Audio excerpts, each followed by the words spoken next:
Planner. इस movie के start में हम रोजर और कैरोलिन के परिवार को देखते हैं जो कि नए घर में शिफ्ट होते हैं, लेकिन उनका डॉग इस घर के अंदर नहीं जा रहा होता।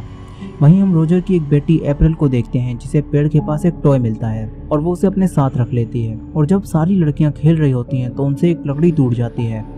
फिर जब रोजर आकर देखता है तो वहाँ नीचे पूरा एक स्टोर रूम होता है। रोजर सबको नीचे जाने से मना कर देता है और सब सोने चले जाते हैं। लेकिन जब रात में रोजर की वाइफ कैरोलिन खिड़की से बाहर देखती है तो उनका डॉग उनकी तरफ देखकर भौंक रहा होता है। और जब कैरोलिन सुबह उठती है तो उसके पैर पर एक निशान भी होता है। कैरोलिन उसे इग्नोर कर देती है, लेकिन जब वो नीचे जाती है तो देखती है कि उसके घर की सारी घड़ियां 3:07 पर रुक गई हैं। वहीं जब अप्रैल बाहर जाती है तो उन्हें पता चलता है कि उनका डॉग भी मर गया है। फिर अगली रात भी घड़ियां 3:07 पर रुक जाती हैं और तभी जिस कमरे में क्रिस्टीन और नैन्सी सो रही होती हैं वहाँ कोई क्रिस्टीन का पैर खींचता है। और वहीं हम रोजर को देखते हैं जो कि अभी भी जग रहा होता है। रोजर को कुछ खटखट की आवाज़ सुनाई देती है। रोजर देखता है कि आवाज़ कहाँ से आ रही है और एंड्रिया उसे बताती है कि ये सिंडी है जो कि नींद में चलकर उसके कमरे में आ गई है और अपने सिर को अलमारी से मार रही है। दरअसल सिंडी को नींद में चलने की बीमारी होती है, लेकिन यहाँ वो अपने सिर को अलमारी से मारती है जो उसने पहले कभी नहीं किया था। रोजर सिंडी को उसके कमरे में सुला देता है। फिर अगली सुबह जब रोजर कैरोलिन को देखता है तो उसकी बॉडी पर एक और वैसा ही निशान आ गया होता है। रोजर उससे कहता है कि तुम्हें ये डॉक्टर को दिखाना चाहिए, लेकिन कैरोलिन उसे इग्नोर कर देती है। और बाद में रोजर अपने काम पर चला जाता है और उसकी चारों बेटियां स्कूल चली जाती हैं और अब अप्रैल और कैरोलिन अकेले घर में बसते हैं। कैरोलिन देखती है कि अप्रैल किसी से बात कर रही है। अप्रैल उसे बताती है कि वो अपने नए दोस्त रोरी से बातें कर रही है जो कि उसे उसी टॉय के मिरर में दिखता है जो उसे पेड़ के पास मिला था। फिर अप्रैल कैरोलिन से अपने साथ खेलने के लिए कहती है और वो दोनों आंखों पर पट्टी बांधकर लुका छुपी खेलने लगते हैं। कैरोलिन अप्रैल को ढूंढते हुए कमरे में चली जाती है और अप्रैल से क्लैप करने के लिए कहती है और तभी उस कमरे में रखी हुई अलमारी के दरवाजे खुलते हैं और 2 हाथ बाहर आते हैं जो क्लैप करते हैं। कैरोलिन उसे उस अलमारी में देखती है, लेकिन उसमें कोई नहीं होता। कैरोलिन घबराकर अपनी पट्टी खोल देती है। तभी बाहर से अप्रैल आ जाती है और वो कैरोलिन से कहती है कि वो दूसरे कमरे में थी। इसके बाद हम रात में फिर से क्रिस्टीन और नैन्सी को देखते हैं जहाँ फिर से कोई क्रिस्टीन का पैर खींचता है। इससे क्रिस्टीन डरकर उठ जाती है और उससे अपने दरवाजे के पीछे कोई खड़ा दिखता है। वो नैन्सी को भी उठा देती है और उससे कहती है देखो वो हमें देख रहा है। नैन्सी दरवाजे के पास जाती है मगर नैन्सी को वहाँ कोई नहीं दिखता। क्रिस्टीन उससे कहती है वो तुम्हारे पीछे ही खड़ा है। और तभी दरवाज़ा बंद हो जाता है और क्रिस्टीन चिल्लाने लगती है। उसकी चीख सुनकर रोजर, कैरोलिन और बाकी सब उसके कमरे में आ जाते हैं। क्रिस्टीन उनसे कहती है कि उसने वहाँ एक छलावा देखा और उसने उससे बात भी की। क्रिस्टीन उन्हें बताती है कि वो छलावा कह रहा था कि वो उसके पूरे परिवार को मार देगा। फिर अगली रात का सीन दिखाया जाता है जहाँ कैरोलिन अपने शरीर पर बने निशानों पर दवाई लगा रही होती है। तभी उसे किसी के क्लैप करने की आवाज़ आती है। कैरोलिन को लगता है कि उसकी बेटियाँ अब भी खेल रही हैं, इसलिए वो जाकर अपनी सारी बेटियों के रूम को चेक करती है, लेकिन वो सब सो रही होती हैं। और तभी सीढ़ियों के पास लगी सारी फोटो अचानक नीचे गिरकर टूट जाती हैं। फिर कैरोलिन को किसी के हंसने की आवाज़ आती है। कैरोलिन देखने जाती है कि नीचे कौन है और वहाँ उसी स्टोर रूम का दरवाज़ा खुलता है और नीचे से किसी के पियानो बजाने की आवाज़ आती है।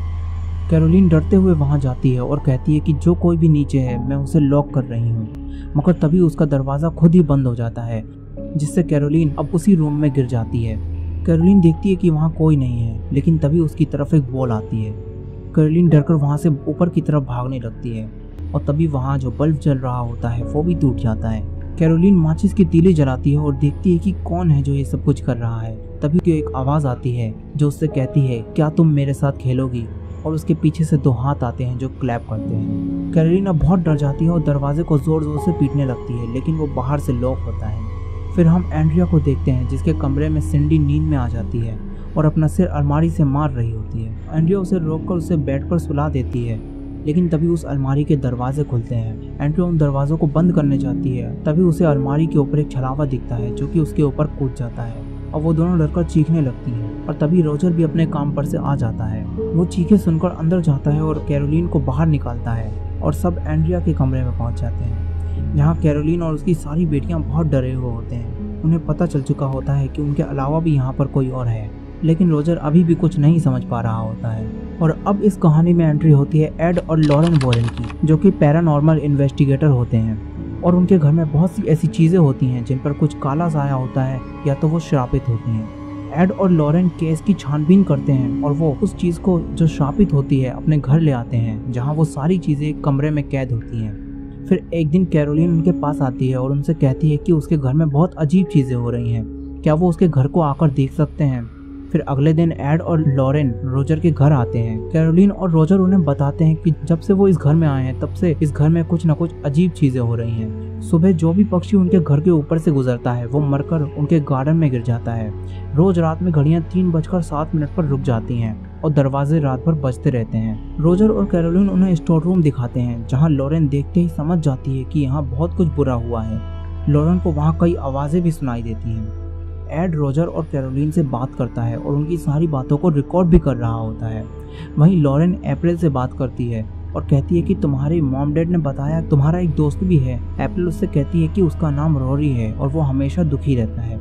लॉरेन अप्रैल से कहती है कि क्या वो रोरी को देख सकती है, और जब वो उसके टॉय के मिरर में देखती है तो उसे खिड़की के पास एक लड़का खड़ा दिखता है। लॉरेन बाहर जाती है उसी पेड़ के पास जहाँ अप्रैल को वो खिलौना मिला था, और एड भी वहां आ जाता है। लॉरेन देखती है कि वहां पेड़ पर कोई लटका हुआ है।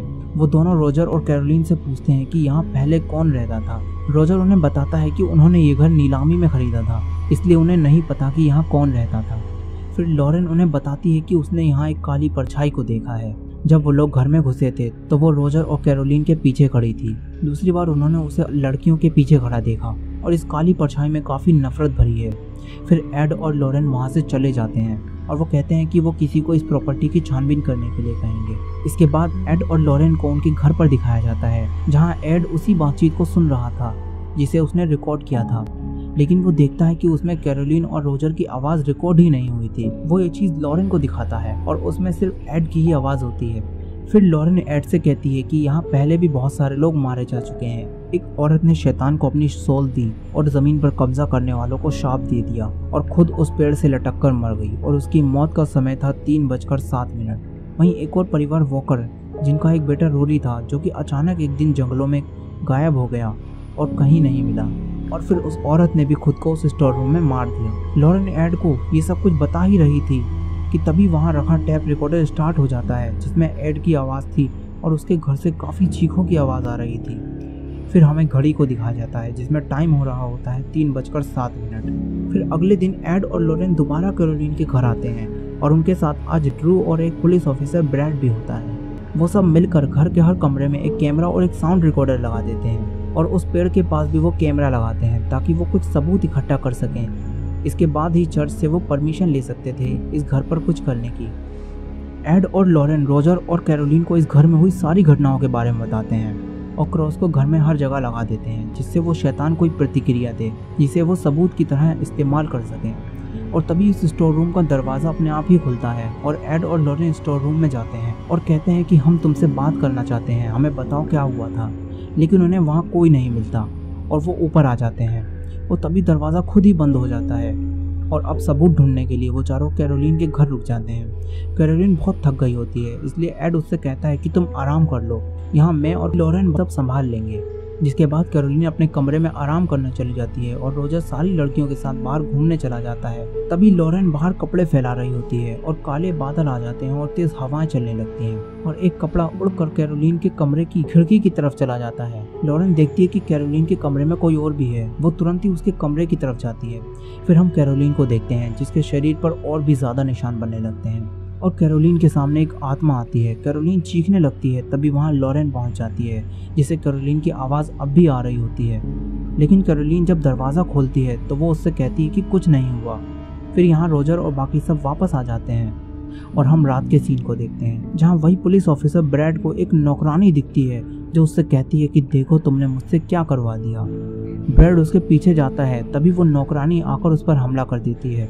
बाकी सब भी उसके पास आ जाते हैं और तभी सिंडी भी नींद में चलकर उसी अलमारी वाले कमरे में जाने लगती है। रोजर उसे रोकने जाता है लेकिन एड उसे मना कर देता है और कहता है कि कोई और उसके साथ है जो उससे ये करवा रहा है। सिंडी अपने आप को कमरे में बंद कर लेती है।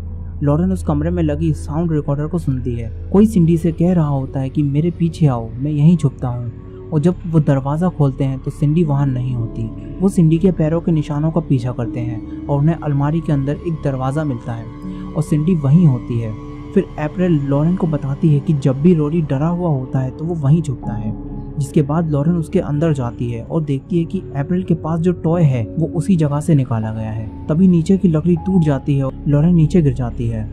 उसके पास अप्रैल का टॉय अब भी होता है। वो उस टॉय में देखती है और उसे उसके पीछे एक औरत दिखती है जो उससे कहती है कि उसने मुझसे ये सब कुछ करवाया है।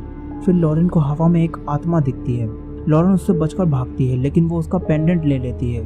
एड स्टोर रूम का दरवाजा खोलता है और लॉरेन बाहर आ जाती है। लॉरेन सबको बताती है कि उसे पता चल चुका है कि क्या हुआ था। उस आत्मा ने ही पहले एक परिवार में माँ पर काबू करके बच्चे को मरवा दिया था और अब वो कैरोलिन पर काबू करना चाहती है। कैरोलिन के शरीर पर बने निशान इसी वजह से हैं। वो कैरोलिन पर हावी होना चाहती है। फिर यहाँ रखे सारे क्रॉस नीचे गिरने लगते हैं और कोई नैन्सी के बाल पकड़कर खींचने लगता है। वो सब नैन्सी को बचाते हैं और इस चीज़ को वो रिकॉर्ड भी कर लेते हैं जिससे उन्हें सबूत मिल जाता है और सब यहाँ से जाने लगते हैं। तभी लॉरेन को अपनी बेटी जूडी की आवाज़ सुनाई देती है। वो आवाज़ का पीछा करते हुए उसी तालाब के पास पहुँचती है जहाँ वो देखती है कि उसकी बेटी जूडी पानी के अंदर तैर रही है। वो तुरंत ही उसे उठाने की कोशिश करती है लेकिन वो एक छलावा होता है। मगर वो घबरा जाती है और अपने घर फ़ोन करके जूडी के बारे में पता करती है और जूडी बिल्कुल ठीक होती है। फिर सब यहाँ से चले जाते हैं। कैरोलिन और रोजर अपने परिवार के साथ दूसरे घर में रहने चले जाते हैं। एड और लॉरेन सारे फोटो और वीडियो चर्च के फादर को दिखाते हैं, जिसको देखने के बाद फादर उनसे कहते हैं कि उन्होंने ऐसी चीज़ पहले कभी नहीं देखी। वो कैरोलिन के परिवार से खुद बात करेंगे। फिर एड और लॉरेन वहाँ से चले जाते हैं। फिर हम एड और लॉरेन की बेटी जूडी को देखते हैं जिसकी घड़ी रुक जाती है और कोई जूडी का पैर खींचता है। जूडी उठ जाती है और देखती है वहाँ कोई नहीं है। उसे लगता है कि उसके मॉम डैड यानी एड और लॉरेन वापस आ गए हैं। लेकिन जब वो नीचे जाती है तो देखती है कि उस कमरे का दरवाज़ा खुला हुआ है जहाँ सारी शापित चीज़ें रखी जाती हैं और अब यहाँ एनाबेले डॉल अपने केस में नहीं होती। जूडी डर जाती है और अपने आप को एक कमरे में बंद कर लेती है। लेकिन जब वो पीछे मुड़कर देखती है तो यहाँ एनाबेले डॉल होती है। जूडी डरकर जोर जोर से चीखने लगती है। तभी उसकी दादी उठकर आ जाती हैं और यहाँ एड और लॉरेन भी वापस आ जाते हैं।